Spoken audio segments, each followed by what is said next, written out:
And here come y'all in the comments. Oh, Lego, you just keep on milking this topic, man. We're gonna make videos about anything else. Yes, of course I am milking it. Of course. It's my job to get eyes on the product here, and this is one of the biggest things that everybody seems to be talking about. If you hadn't seen the video we made earlier today, it was talking about Brad Richardson and how he made some comments pretty much confirming everything that we've been hearing, how JT Miller is really harsh at Elias Pettersson, and how it's a really big deal and all this stuff. That was that video. You can go out there and check that one if you wanted the scoop.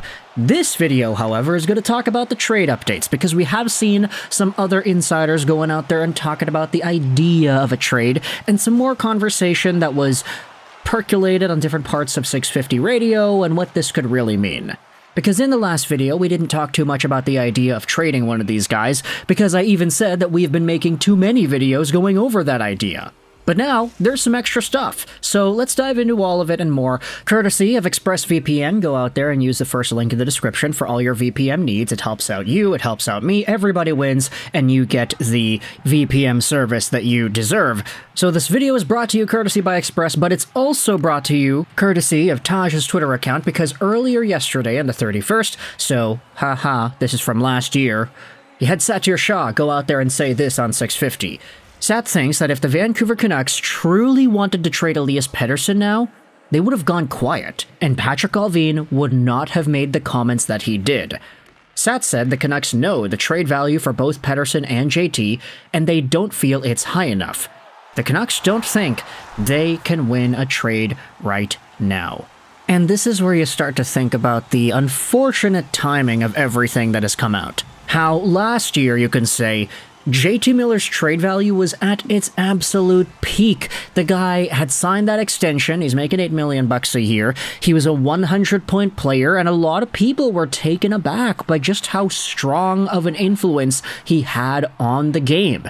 Playmaking, goal scoring, positionally, his no-nonsense attitude towards the game, bleeding into every passing decision that he made, which was usually very smart. We like to talk about the JT Miller-Ryan Kesler vibes and how they match up 1-1 against each other, but JT was a lot more of an offensive player than Ryan Kesler ever was. I get that Kesler scored 40 goals, but he never did have a 100-point season after all. Kesler was also a lot better defensively, so you can go out there and say that. But when it comes to hard-nosed American two-way centers, Miller is one of the best. But last year, the Canucks had no interest in trading away JT Miller because, quite frankly, he was doing very well and the Canucks were doing very well.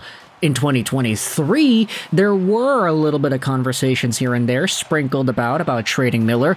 Would Miller go over to Pittsburgh? Would he go back over to the East? Would he get traded to New York? Something like that.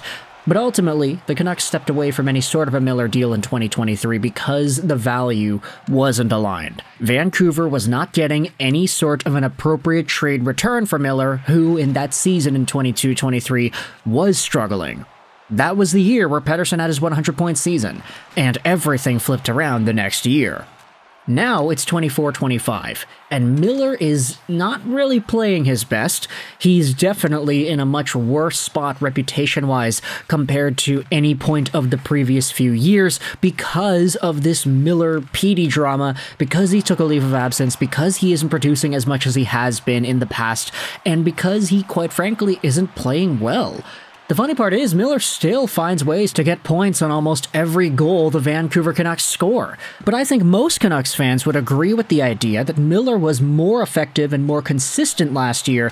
This season, we're seeing more of that lackadaisical, lazy Miller, like we had seen in that 22-23 season where Petey had 100 points and Miller was, slacking off on the back check, getting upset at everybody, just swearing at everybody. And to be fair, maybe this year he isn't as bad as he was back then, but might I remind you, in October, November of the 23-24 season, Pettersson, Hughes, and Miller were each at the top of the NHL in points at one point. They were tied for first, I'm pretty sure. When you talk about everything going right from last year, oh yeah, maybe it's just hindsight, but there was no way in hell the Vancouver Canucks were going to build off of what was a fantastic 23-24 and one-up themselves so easily in 24-25. things started out so well, and the Canucks made the second round, and they almost made the third round, all without Thatcher Demko, and so to kick off 24-25, to see the team go down the treacherous path that has really bestowed itself upon this organization, I will say it was maybe a bit predictable for the Canucks to have taken a step back, but maybe not this badly. Especially with all the extra stuff, you know, Miller leaving the team for a month, Pettersson getting hurt, Quinn Hughes getting hurt, Demko still being hurt from last year, Brock Besser getting hurt. Everybody's getting hurt. Even Hronek's gone too. So the Canucks are in a really tough spot, because none of these players that are in some sort of a trade conversation, you can't look at any of these guys and say that they're at their peak value right now. And for Miller and Petey, same exact thing is going on. You think Elias Pettersson, who's on pace for 60-something points this year, is garnering much interest on the trade market right now? Probably not. JT Miller, there's a lot of controversy around this guy because of his treatment of Pettersson. And while I will say there probably are multiple GMs around the NHL who believe in the players who are like Miller, who believe in those hard driving forces in the locker room and on the ice, the fact is, Miller, his value is less than what it was last year. That's it, straight up. He's not as productive, he is not as efficient, he is all of a sudden being thrusted into a negative spotlight because of this Pettersson thing. Plus, he took the leave of absence, which, don't get me wrong, I don't think that should impact his trade value, but it will. Because as much as us in society place emphasis on being good to yourself, being good to your mind, being able to take care of the things in your life, hockey GMs prioritize playing games. And with Miller's struggles this year, with Pettersson's struggles this year, it's very difficult to envision some sort of a trade coming soon.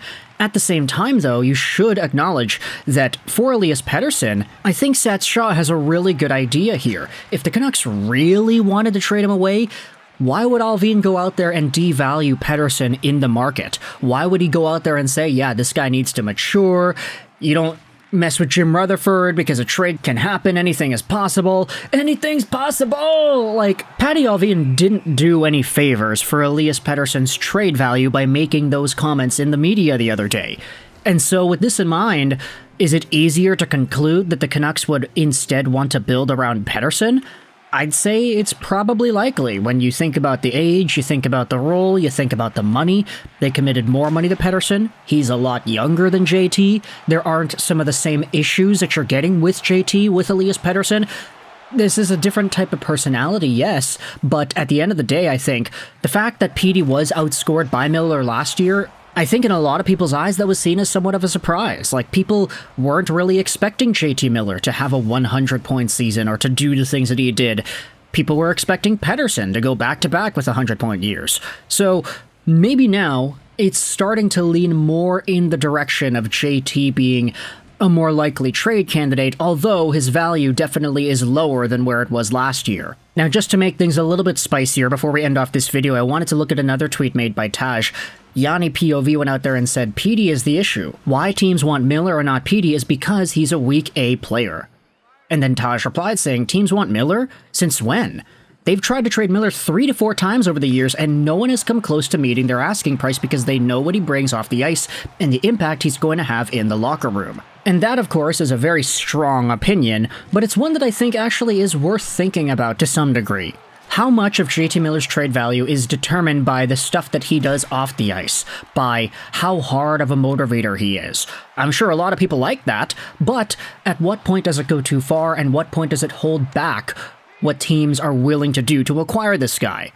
Oh yeah, JT Miller is a gamer, he wants to be a leader, he wants to lead by words, he wants to lead by example, he tries to lead by example at least, but we have guys in our locker room that might be a little bit turned off by that. We have guys that might be a little bit like Elias Pettersson, where if Miller gets on our guys' behind, then it becomes a little bit bothersome to deal with. And you got veteran guys like Brad Richardson saying, yeah, no, Miller, you're too hard on this guy. You gotta lay off of him a little bit. So I want you to let me know your thoughts in the comment section below about this Pettersson and Miller trade update courtesy of 650, and what do you think this really means for the future of these guys in the Vancouver Canucks organization? Who gets traded? Who stays? Does anybody get traded? Let me know your opinions in the comment section below. I hope you enjoyed this video. Sign 9, and bye.